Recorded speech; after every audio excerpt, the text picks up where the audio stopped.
Hey everyone, this is Andrew from Park Rovers and I'm in front of Zoomerang at Lake Compounce. I want to do a video on something I've wanted to talk about for quite some time. Right by Zoomerang is this "Did you know" sign that says Milli Vanilli was caught lip-syncing on stage at Lake Compounce on July 21st, 1989, and that's what we're going to talk about right now.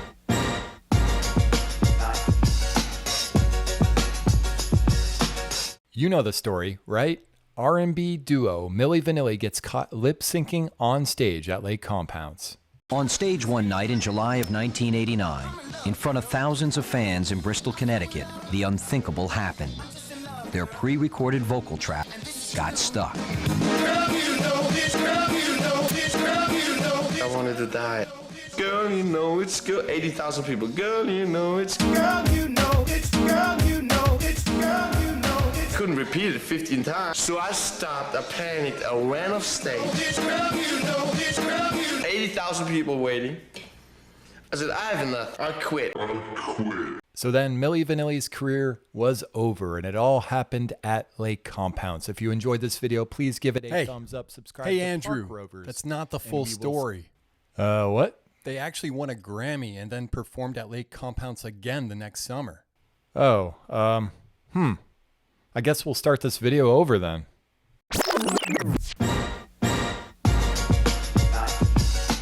Lake Compounce is in Bristol and Southington, Connecticut, and it's known as the oldest continuously operating amusement park in the United States. The park dates back to 1846 when the public was invited to watch an electricity experiment on the lake. The experiment was a dud. However, people had a lot of fun on the lake, and it inspired the owner, Norton, to develop the park. Lake Compounce would become increasingly popular, and then in 1895 they added a pavilion and a trolley line that could bring thousands of people to the park. The first roller coaster operated for 13 years before being replaced by the Wildcat in 1927. You can still ride that one today. If you want to see what Lake Compounce is like today, check out our park tour from September 2022. Our story picks back up in the 1980s when Lake Compounce underwent a series of ownership changes. Hershey Entertainment, Hershey Park, acquired the park in 1985 and renamed it to Hershey's Lake Compounce. Hershey operated the park for 2 seasons before selling it to the Joseph Entertainment Group, who had a new concept in mind. Joseph Entertainment Group would build a 20,000-seat amphitheater for the 1988 season, and they'd rename the park to Lake Compounce Festival Park. And during the second season of Lake Compounce Festival Park, 2 guys named Rob and Fab, aka Milli Vanilli, would take the stage.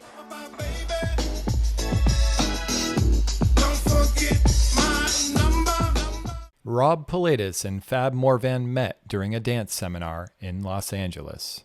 The two instantly clicked, and they decided to work on their career in Pilatus's hometown of Munich, Germany. In Germany, Rob and Fab attempted to find work as backup dancers, and they even recorded an album that sold a few thousand records. Music producer Frank Farian learned of the group and invited them to his Frankfurt, Germany studio to listen to a demo of a song called Girl, You Know It's True. Rob and Fab said they could sing the song, so Farian signed them to a record deal. Farian then spoke to Rob in German and said he wanted them to lip sync. Farian would use session musicians that would be uncredited on the album. So he speaks to Rob, and I'm trying to decipher. I knew a little bit. When I see Rob's eyes going like, "Rrr," and then the dude's like, "Rrr," and then Frank gets out of the room, and then he looks at me and tells me, like, he wants us to like lip sync. And I'm like, what is he talking about? Like, we signed a contract. And I'm like, I don't get it, and I'm like, no, I ain't doing that. So we get out of the room, it's like, man, we ain't doing that, And we're like, so what do we do, This stuff is crazy. Rob and Fab went back to their hotel to talk it over. They didn't want to lip sync, however, they were both broke. Farian said they didn't have to go through with it, but they'd have to give the money back they were already paid. We're told that it's okay if you don't want to do it, but you need to pay us back. So it's like, oh, okay, but we ain't got no money. Rob and Fab couldn't afford to pay them back, so they started touring to the studio recorded tracks. What they didn't know is that Farian actually stole their lead single Girl You Know It's True from a Baltimore-based DJ crew called Newmarks. Girl, you know it's true. Ooh, ooh, ooh, I love you. Newmarks' Kevin Liles would go on to lead a very successful career as a music executive. Not only did Farian steal from Newmarks, but he had already created a lip-syncing artist named Boney M in the 70s that was very popular. All affairs of state, he was the man to please. But he was real great when he... Milli Vanilli's Girl You Know It's True took off in Germany in summer 1988, and their album was released in Europe in November 1988.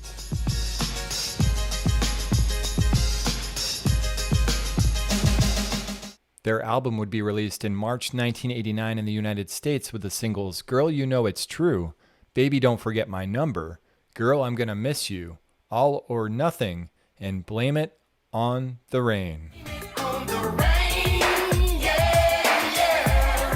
So that brings us back to Lake Compounce Festival Park in the summer of 1989. One of their first concerts of the summer was the Club MTV tour. Club MTV in your town. Club MTV Live, the tour, hitting the road with Paula Abdul, Tone Loc, Information Society, Was Not Was, Lisa and Cult Jam, and Milli Vanilli. Performances, plus videos, live interviews, and who knows, you may wind up on stage. Tune in to Club every weekday at 4, 3 Central to see when the action hits your town. Hi, we are Milli Vanilli. Join us on Club MTV, the tour, this summer.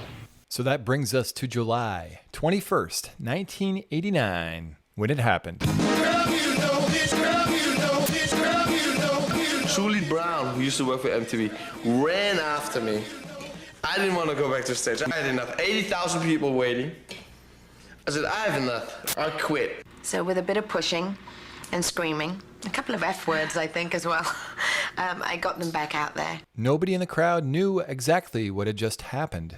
And the funny thing is, they got back out there, and nobody cared. I don't think the crowd really got it. I don't think they really knew. A music writer for the Hartford Courant said that Milli Vanilli couldn't get their synthesizers started at the beginning of their set. So nobody noticed, and they won Best New Artist at the 32nd Grammy Awards in February 1990.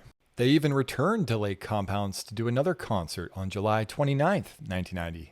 When it came time to record their next record, Rob and Fab demanded that they sing on it. But their producer, Frank Farian, wouldn't let them. And then on November 14th, 1990, Farian publicly confessed that Rob and Fab didn't sing. Frank fired Rob and Fab.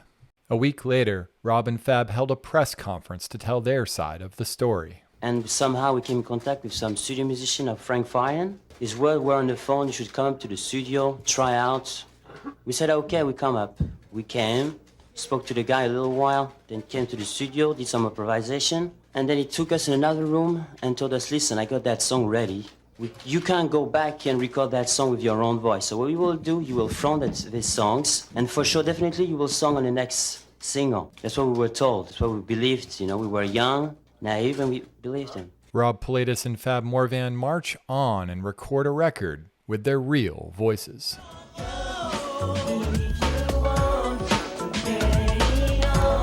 Rob and Fab really tried to resurrect their career and even appeared on the Arsenio Hall show to do a live performance. They also poked fun at the situation in a commercial. How long will the flavor of carefree sugarless bubble gum last?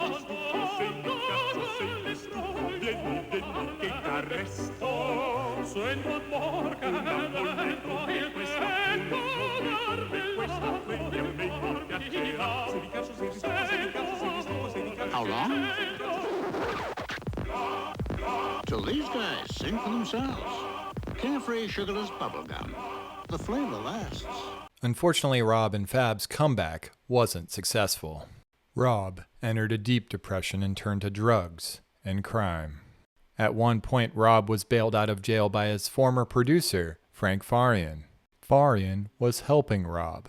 But Rob's story ends in an accidental death when he mixes alcohol with his prescription drugs. On April 3rd, 1998, Rob's body was found in his hotel room near Frankfurt, Germany, by Frank Farian and his partner Ingrid Segeith.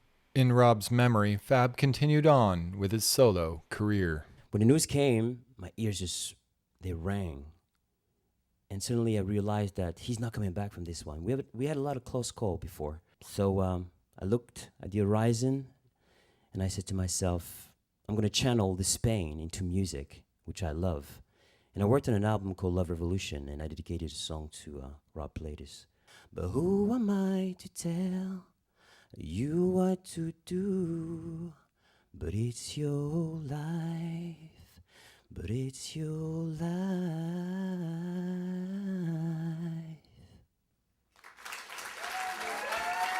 You can keep up with Fab on his YouTube channel and also on fabmorvan.com. And to end on a fun note, here's Fab's appearance in a promo for the 2022 film, Spirited. This is 100% pure Ryan and Will here. Hold on a second. Get your act together. Your lip syncing is for... Sorry, Ryan.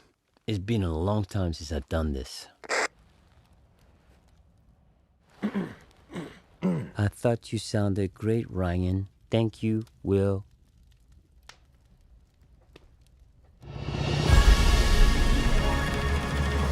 Nailed it.